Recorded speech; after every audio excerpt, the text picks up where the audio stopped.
ఇప్పుడు ఏపీలో ఈ రేషన్ బియ్యం మిస్సింగ్ కేసుకు సంబంధించి కూడా చాలా వేగంగా దర్యాప్తు జరుగుతోంది. అండ్ అంతేకాకుండా ముగ్గురు వెర్షన్స్ విన్నారు మీరు. అండ్ మరోవైపు ఇప్పుడు శరత్ గారు చెప్పింది కూడా విన్నారు. ఆల్రెడీ కొంత చెల్లించాం మేము, ఆల్రెడీ తప్పు జరిగినట్టే ఇది అన్నట్టుగా కమిట్ అయ్యారు, పేరుని నాని అంటున్నారు. ఇలా రకరకాల వెర్షన్స్ వినబడుతూ ఉన్నాయి. ఏం చెప్తారు వెంకటరెడ్డి గారు? రమణ బాబు గారు, మీకు హెచ్ఎం టీవీ ప్రేక్షకులకి అట్లానే ప్యానెల్లో ఉన్నటువంటి ప్రతినిధులకి, ఆంధ్రప్రదేశ్ రాష్ట్ర ప్రజలందరికీ కూడా నూతన సంవత్సర శుభాకాంక్షలు. Thank you sir. Good evening.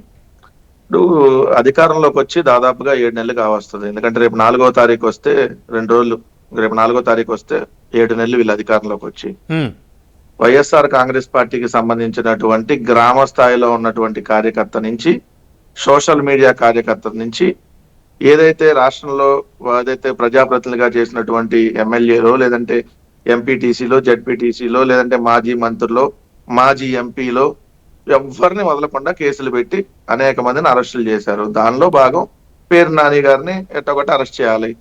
పేరు నాని గారిని చేస్తే కాదు, పేరు నాని గారి వాళ్ళ భార్యను కూడా చేయాలనేటటువంటి ఒక టార్గెట్. కాకపోతే నేను సూటిగా అడుగుతున్నా, ఇప్పుడు ప్రభుత్వం లీజుకు తీసుకుందండి. సపోజ్ మీదే గోడౌన్, మీ గోడౌన్ ప్రభుత్వం లీజుకు తీసుకుంది. అప్పుడు మీ గోడౌన్ లో ఏదైతే రేషన్ బియ్యం ఏదైతే వాళ్ళ అధికారులు వచ్చి తనిఖీ చేస్తే మిస్ అయినాయి, సరే పర్యవేక్షణ వీళ్ళ హ్యాండ్ ఓవర్ లోనే ఉన్నప్పుడు, ఎస్ దానికి రెస్పాన్సిబిలిటీగా ఉన్నప్పుడు ఎస్ ఏం చేయాలి, దానికి సంబంధించి ఫైన్ వేస్తారు. ఇది రెగ్యులర్ ప్రాసెస్. 185 మెట్రిక్ టన్నులు రేషన్ బియ్యం మాయమైందని చెప్పి అధికారులంట లెక్క తేల్చి నిగ్గు తేల్చారంట. తేల్చినాక వీళ్ళకి చెప్పారు, చెప్తే దానికి 1,65,00,000 ఫైన్ వేశారు. మళ్ళీ 2-3 రోజులు పోయినాక అమ్మమ్మ కాదు 378 మెట్రిక్ టన్నులు మిస్ అయినాయి, ఇంకో 1,67,00,000 మళ్ళీ కట్టాలన్నారు. మళ్ళీ 4 రోజులు పోయినాక ఇంకో రేపు పొద్దున 387 కాదండి, అసలు 1000 మెట్రిక్ టన్నులు పోయినాయి అంటారు. ఏంటి దీనికి నాకు అర్థం కాలేదు. ఇప్పుడు అసలు ప్రభుత్వం ఎంక్వైరీ ప్రాసెస్ అనేది ఒకటి ఉంటుంది కదా రెడ్డి గారు. కాదు సార్, మీదే గోడౌన్ అండి, మీరు రెంట్కి ఇచ్చారు ప్రభుత్వానికి. అసలు మనకేం సంబంధం వాస్తవంగా చెప్పాలంటే? 2020 సంవత్సరంలో లీజుకి ఇచ్చారు. వాళ్ళు ఇచ్చినప్పుడు సరే వాళ్ళ గోడౌన్లో కాబట్టి వాళ్ళ గోడౌన్ లో మిస్ అయితే ఎస్ వాళ్ళే బాధ్యతగా ఆ రూల్స్ ఏదో పెట్టారు కాబట్టి ఆ రూల్స్ ప్రకారం కడతానికి ఎస్ ఆ భార్య పేరు మీద ఉంది కాబట్టి ఎస్ కట్టారు. 1,68,00,000 ఆల్రెడీ కట్టారు. మళ్ళీ ఇంకో 1,67,00,000 కట్టాలని ఇచ్చారు. కోర్టు క్లియర్ గా చెప్పింది వాళ్ళని ముందస్తుగా అరెస్ట్ చేయొద్దని చెప్పి. ఇవాళ జనవరి 1వ తారీఖు, జనవరి 1 ఈ రోజు పోలీసులు స్టేషన్ కి ఒక మాజీ మంత్రి భార్యని, ఒక మహిళని, ఒక హౌస్ వైఫ్, ఆమె ఎప్పుడు ఏ రోజు రాజకీయాలకు సంబంధం లేదు, ఆమెని ఈ రోజు విచారణకు పిలవటం ఏంటి? పోలీస్ స్టేషన్ విచారణకి.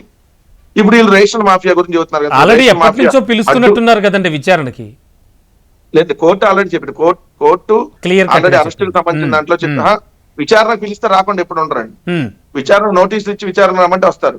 ఇవాళ చూడండి, జనవరి 1వ తారీఖు అంటే నూతన సంవత్సరం స్టార్టింగ్ ఆమెను పిలిచి, దట్టు ఆమె హెల్త్ ఇష్యూస్ ఉన్నాయండి, నేను తర్వాత వస్తా అని చెప్పినా, లేదు వాళ్ళు రావాలి, ఆమె స్పైనల్ కార్డు సమస్యతో ఆమె బాధపడతా ఉంది.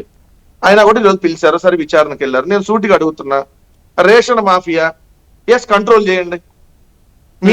మీ తెలుగుదేశం పార్టీకి సంబంధించినటువంటి కరపత్రికల్లో, ఎందుకంటే ఈనాడు అనేది మీ తెలుగుదేశం పార్టీకి సంబంధించినటువంటి కరపత్రికని చిన్నపిల్లాడిని అడిగిన, ఏది ఇప్పుడు నోట్లో మాటలు రానటువంటి చిన్నపిల్లాడికి చూపించినా కూడా ఇది చంద్రబాబు నాయుడు బాజా కొట్టే పత్రిక అని చెబుతారు.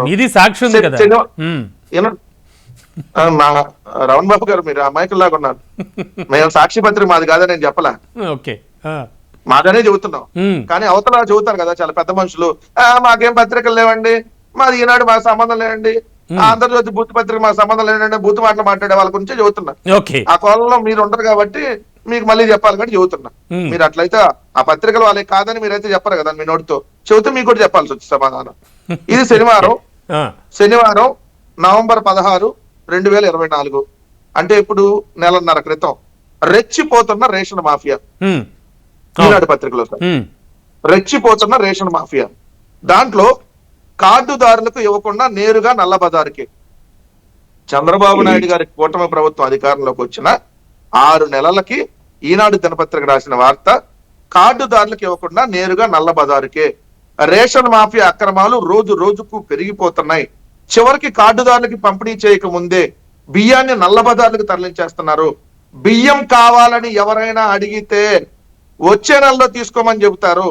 రాష్ట్రంలో ఎక్కడ చూసినా రేషన్ బియ్యం కుప్పలుగా పోసి కొత్త సంచుల్లో నింపి పోర్టులకు మిల్లులకు తరలిస్తున్నారు.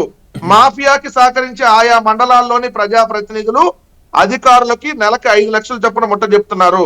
కోటి రూపాయల చొప్పున అడ్వాన్సులు ఇస్తున్నారు.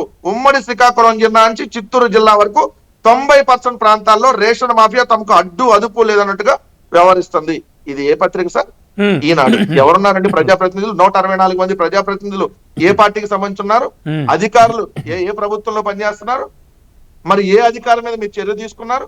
ఏ ప్రజాప్రతినిధి మీద చర్య తీసుకున్నారు? ఏది మొత్తం వాళ్ళు క్లియర్ గా అన్ని జిల్లాల్లో ఇది ఉందని చెప్పి రాశారు. 2, మన ఉప ముఖ్యమంత్రి గారు ఉన్నారు కదా, ఆయన ప్రాతినిధ్యం వహిస్తున్నటువంటి పిఠాపురంలో ఇదిగోండి సార్, ఇది సాక్షి కాదు, మళ్ళీ మా పత్రికనే వాళ్ళు, ఇది ఆంధ్రప్రభ, ఇది వాళ్ళ సామాజిక వర్గ పత్రికే. ప్రభుత్వం మారినా జోరు తగ్గని దందా అని రాసి ఉప ముఖ్యమంత్రి ప్రాతినిధ్యం వహిస్తున్న పిఠాపురం నియోజకవర్గంలోని దుర్గాడ, చేబ్రోలు, పత్తిపాటు కేంద్రంగా రోజుకు 50 నుంచి 60 టన్నుల కోటా బియ్యం వివిధ ప్రాంతాలకు ఎగుమతి చేస్తున్న అధికారులు అటువైపు కన్నెత్తి చూడటంలా. రేషన్ మాఫియాకు రోజుకు 1,50,000 నుంచి 2 లక్షల రూపాయల వరకు ఆదాయం వస్తుండటంతో అధికారులు నెలవారీ మామూలు ముట్ట చెప్పి మొత్తం మామూలు మత్తులు. కథనాలు రావడం కామన్. కథనాలు రావడం కామన్ అంటారు ఏంటండి మీరు? ఎవరు? మన నియోజకవర్గంలో సార్. అర్థమవుతోంది నాకు, మీరు చెప్పేది నాకు అర్థమవుతోంది. ఏ అధికారి మీద చర్య తీసుకున్నారు? ఆయన ఎమ్మెల్యే కదా నియోజకవర్గంలో. ఓకే, ఏ అధికారి మీద చర్య తీసుకున్నారు? ఎవరి మీద కేసు పెట్టారు? ఎవరిని అరెస్ట్ చేశారు? నీ ఎన్ని సమాధానం చెప్పాలి కదా. ఇప్పుడు మంత్రి ఉన్నాడు, ఆయన ఎవరు? అదే బియ్యం మంత్రి, మా తెనాలి నారాయణ మనోహర్ 15 రోజులు కూడా అవ్వలేదు పట్టుకొని. రేషన్ బియ్యం అక్రమంగా తరలిస్తుంటే అక్కడ పట్టుకున్నారు. ఎవరి మీద చర్యలు తీసుకున్నారంట? ఇప్పుడు క్లియర్ గా ప్రజాప్రతినిధులు మొత్తం దీంట్లో భాగస్వాములు అన్నారు. రేషన్ మాఫియా విచ్చలవిడిగా ఉంది. అది ఈ ప్రభుత్వంలో ఉంది. ఈ ప్రభుత్వంలో ఉన్న జగన్ గారే కారణం, వైఎస్ఆర్సీపీ వాళ్ళే కారణం. ఈ ప్రభుత్వంలో అధికారులు తప్పు చేసినా వైఎస్ఆర్సీపీ కారణం, జగన్ గారే కారణం. ఇదే వాళ్ళు చెప్పేది. రేపు పొద్దున 2 నిమిషాలు కానీ మళ్ళీ మిగిలిన ప్రతినిధులు అదే చెప్తారు. సాక్షాత్తు పిఠాపురంలోనే రేషన్ మాఫియా ఉందండి. బాధ్యుడా కాదా? ఒక్క సెకండ్ సార్. గాదె వెంకటేశ్వర్లు గారు కూడా జనసేన సీనియర్ నాయకులు మనతో పాటు జాయిన్ అయ్యారు డిస్కషన్ లోకి.